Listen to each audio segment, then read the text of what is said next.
is from the book of Joshua, the 24th chapter, verses 14 through 18. Now, therefore, revere the Lord and serve him in sincerity and in faithfulness. Put away the gods that your ancestors served beyond the river and in Egypt, and serve the Lord. Now, if you are unwilling to serve the Lord, choose this day whom you will serve, whether the gods your ancestors served in the region beyond the river or the gods of the Amorites in which land you are living. But as for me and my household, we serve the Lord. Then the people answered, Far be it from us that we should forsake the Lord to serve other gods. For it is the Lord our God who brought us and our ancestors up from the land of Egypt, out of the house of slavery, and who did those great things in our sight. He protected us along the way that we went, and among all the people through whom we passed. And the Lord drove out before us all the peoples, the Amorites who lived in the land. Therefore, we also will serve the Lord, for he is our God. In John Steinbeck's great novel, The Grapes of Wrath, as you know, there's a family from Oklahoma that's getting ready to move to California because of the Dust Bowl, and they're packing up their belongings. They're saving family pictures and mementos. And somebody looks at them and says harshly, don't waste space by taking that stuff along. And somebody in the family says, but how will we know it's us without our past? See, we need our memories, even the difficult ones. They form us. They help us to understand who we are. There's a lot about the Exodus story that we can't fully understand. We don't know, for example, how in the world it took the Israelites 40 years to complete a journey that should have been a matter of days. We don't know how they took so long to do that. But one thing we know about that journey is that all along the way, they were collecting memories of God. They were building a memory bank. Friends, our memories are closely linked with the decisions we make about whom we can trust. And trust is central to any relationship. When we're first trying to assess a relationship, there are two things we need to know. Is this person reliable? And does this person care about me? Is this person reliable? And does he or she care about me? And sooner or later we ask those very questions about God. And our memories of God, our memories are critical in establishing that trust that is critical in the relationship. Let's consider those questions in terms of God's care for our church, this congregation. Right at this time, right at this perfect time, God has provided some new, amazing voices in this choir. Amen? And I'm not presuming or assuming that you're all here permanently. I hope so, but I'm not leaping to that. But even if you're here just for one day, you are a blessing. You are a blessing. A real blessing. And we so love and appreciate our long-term choir members. But they probably know better than I do, better than any of us out here. The long-term members know what a boost these new voices are for us. Susie's been praying. We're really happy for her. And this is a reflection upon her and her faithfulness. God's timing is amazing. We are so blessed today. Is God reliable? Does God care about this church? Yes and yes. I hope for many years to come you will remember this day. It may be a turning point in the life of our church.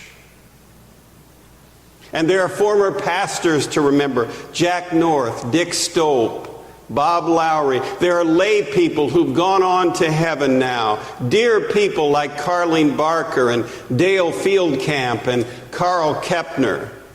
Memory is a powerful tool. Somebody says, but some of my memories are so painful.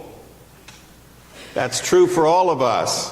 Charles Dickens wrote a story about, it's called A Tale of a Chemist. It's about a man who was tortured with painful memories.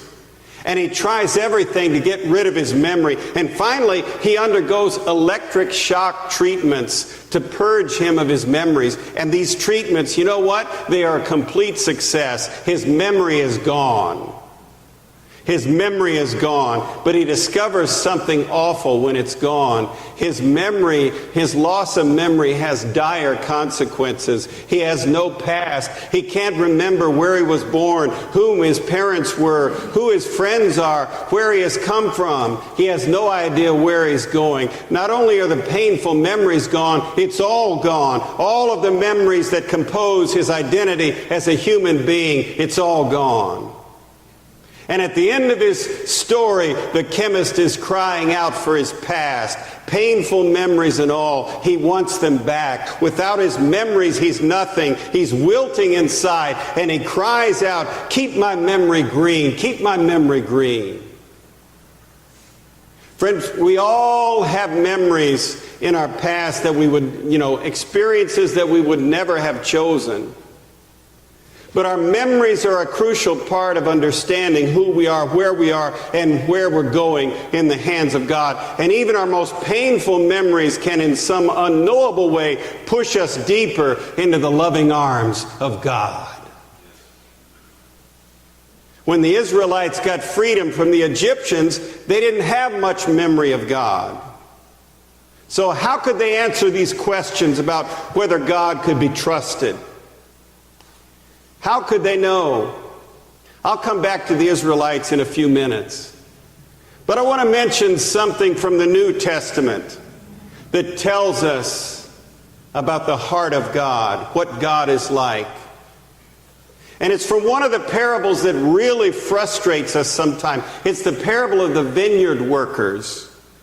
In the morning, this vineyard owner, this farmer, he goes out and hires people at 6 in the morning.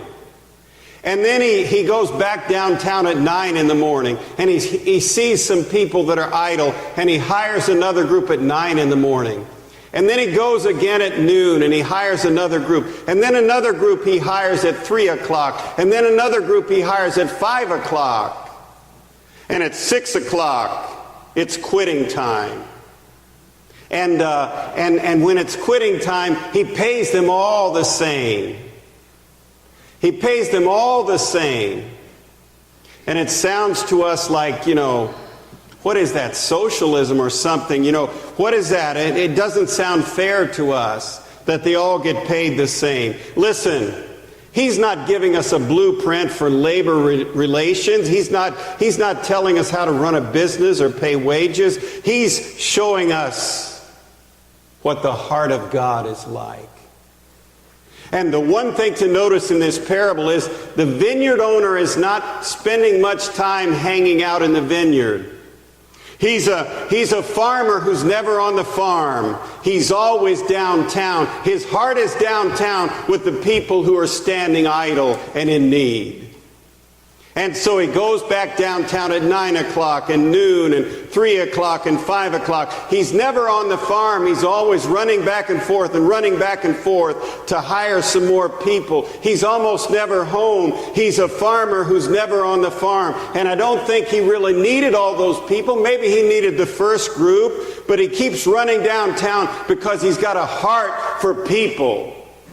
He wants them to be involved. He wants them to feel needed. He wants them to feel loved. He wants them to enjoy a reward at the end of the day. He wants them all to find an abundant home. That parable is not about labor policy. That parable is about the heart of God. And that's a God we can trust. We're so accustomed to talking in a personal way about that, about what we do for God. Like we say, for example, well, I accepted Christ on May 15th, 1968. Maybe instead, our memories should focus instead on all the times that God came running downtown to get us. Not because He needed us, but because He loved us. And if we exercise our memories and really consider all of the times that God saved us and guided us and blessed us, we will know in our hearts that God can be relied upon. And this God really does care for you and for me. This God can be trusted. Now, the Israelites, they had to answer that same question about God. Can God be trusted? When they were in slavery, they had no Bible. They had no organized worship.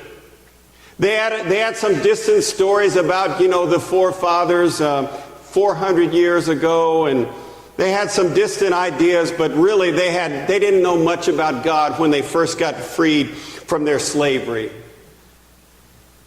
And then their first experience of God was a frightening experience because they watched as the Lord sent all of these plagues upon the Egyptians. And even though those plagues were directed at their enemies, the Egyptians, I believe it must have been difficult for the Israelites to watch. And they must have wondered, who is this God who puts blood in the river? And what if we make this God angry? Can I trust this God? Can I rely on this God? Do I want to belong to this God? Does this God care about me and about this nation? So I think we misunderstand the Exodus story. We do. We think the hard part was escaping Egypt. No, I think the hard part was really leaving Egypt.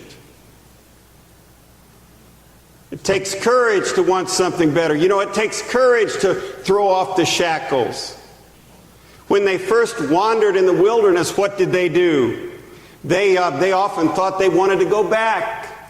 See, they were physically free, but in their minds they were still enslaved. And they longed for that predictability of slavery, of Egypt, or thought they did. When they first found their freedom, they found it to be difficult to be free. They were shackled in their minds. Even though physically they were free, they lapsed at times into thinking like slaves. And I think part of the problem was that their memories of Egypt were badly flawed. They were people without an anchor. The Egyptians had been a terrible anchor, but at least they had served as something of an anchor for the Israelites. And so when they first got their freedom, the Israelites found it hard. They couldn't lean on God at first because they were terrified of God. And they thought of God as distant and awful.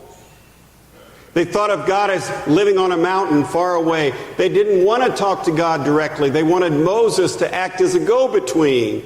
They thought they would die if they had to come face to face with God. Remember the two questions that are critical in establishing trust. Is this person reliable? Does this person care about me? They didn't know. They didn't know. At first, they didn't know. But by the time Joshua is their leader, Moses is dead, Aaron is dead, Joshua is their leader now.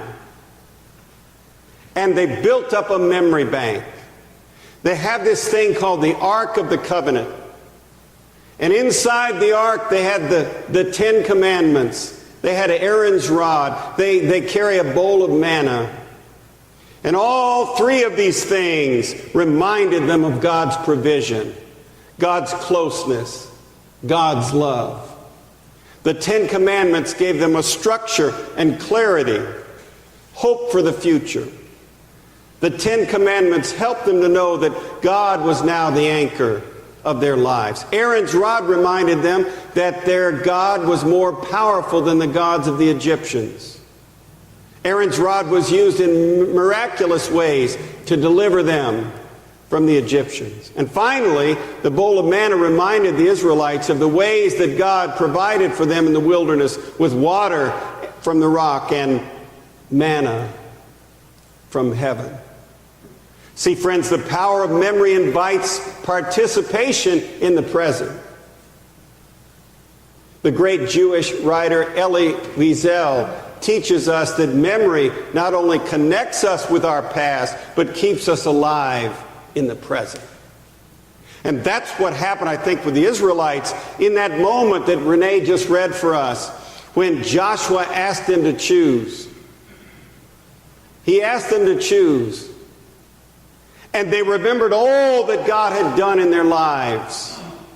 All of the times that God had helped them out when they were wandering in the wilderness. You know, that wandering is an interesting thing. And it happens, I think, in a lot of our lives. We have to spend a season of time wandering and searching. We're not supposed to stay there permanently, but it can be useful to be there for a while. And they realized that indeed they had a relationship with the living God and that could be trusted, a God who cared. So the memory of the past propelled them to claim their future. Friends, this church is not a museum. This church is a launching pad. This is a place where exciting things are beginning and going to happen. Rabbi Harold Kushner wrote a powerful story about memory. It's about a young man who falls in love with a beautiful young lady, and he asks her to marry him. She agrees, but she's from another planet, another solar system. And she tells her husband, she says, I'll marry you, but I've got to go home one more time. And I've got to go home and reconnect with my people one last time. So she comes back and she's ready to get married, but she has a great large box that she says, look, I'll marry you, I'll live with you, I'll be your wife, but this box must remain in our home, and you must never look inside. He says, well, okay, no problem.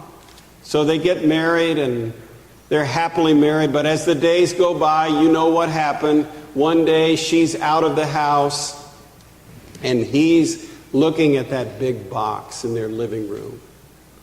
And he wants to know what's inside.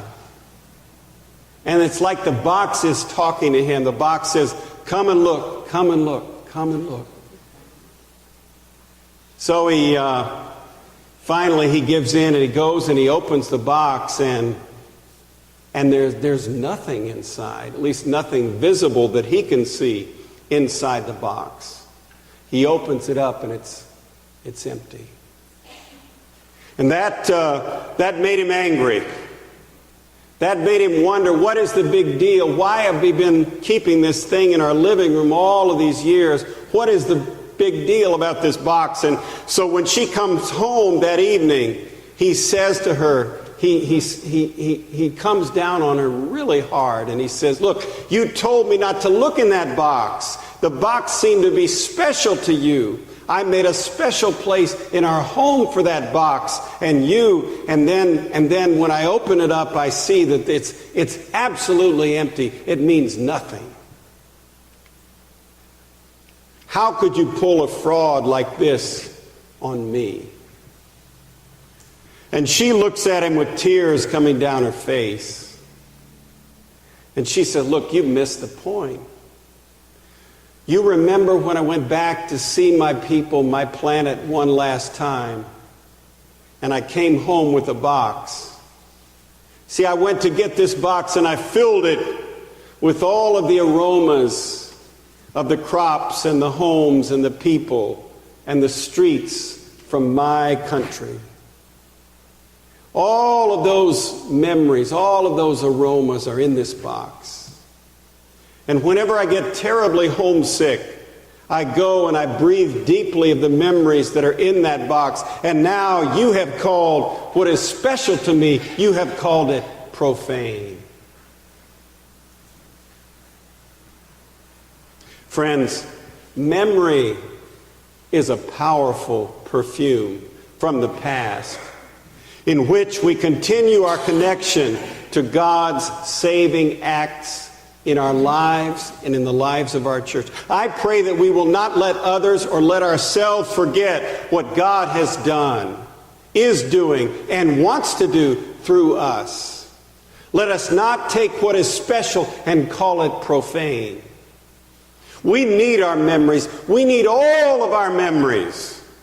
And when we examine our memories, when we think about our walks with God, we will know the truth that God is reliable, and this God does care for you and for me and for this church. Let us pray. Oh God, we give you praise and thanks for your mindfulness of us, your plans and your purposes, which give our lives meaning. Help us to be faithful. Help us to trust. Help us never to quit looking to you. In Jesus' name, amen.